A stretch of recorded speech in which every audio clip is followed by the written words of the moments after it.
তো গাইস আজকে আমি পাটিসাপটা বানাবো, তাই এই যে আমি আগেই ব্যাটারটা তৈরি করে নিয়েছি। আর এখানে যে পুডিংটা যেটা ভিতরে দেবো, তো গুড় দিয়ে করবো। আর এখানে গুড় দেওয়া হয়েছে, তার জন্য কালারটা এরকম আসছে। তো যে রেডি, তো তাওয়াতেই করবো যেহেতু এখন ননস্টিকের নেই, তার জন্য তো করে দেখি কেমন হয়।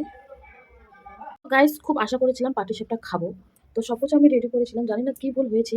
তো আমার পাটিসাপটা একদমই হয়নি, তো এরকম হয়েছিল, মানে লেগে যাচ্ছে নিচে, তাই আর বানাতে পারলাম না। লাস্টে পোয়া পিঠা বানাচ্ছি।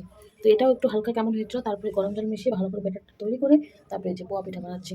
তো কয়েকটা খারাপ হয়েছিল, তো এখন দেখছি ভালো হয়েছে। তো কী করবো, আমার আশা রয়ে গেল, তো কালকে দেখি বানাবো কিনা। তো এখানে যে নারিকেলের গুড়টা রয়ে গেছে, তো এখন এই যে একটু ব্যাটার আছে। আর কি বলো, তোমার চালের গুঁড়ো শেষ হয়ে গেছে, তো কি করব, কালকে দেখি যদি বানাই, তো কালকে হালকা বানাবো, নাহলে কি করব। তো যে এখন পোয়া পিঠা বানাচ্ছি।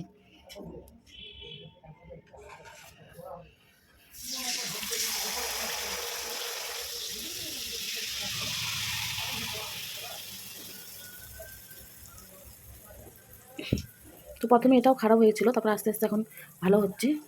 তো এখানে তেল কমিয়ে গেছে, তার জন্য একটু হালকা হালকা এরকম হচ্ছে। তার কয়েকটা আছে, ভেজে নিই, তো কালকে তারপরে বানাবো পাটিসাপটা। খুব আশা করেছিলাম পাটিসাপটা খাওয়ার জন্য। তো কী করবো, কালকে সকালে যদি বানাইতে বানাবো।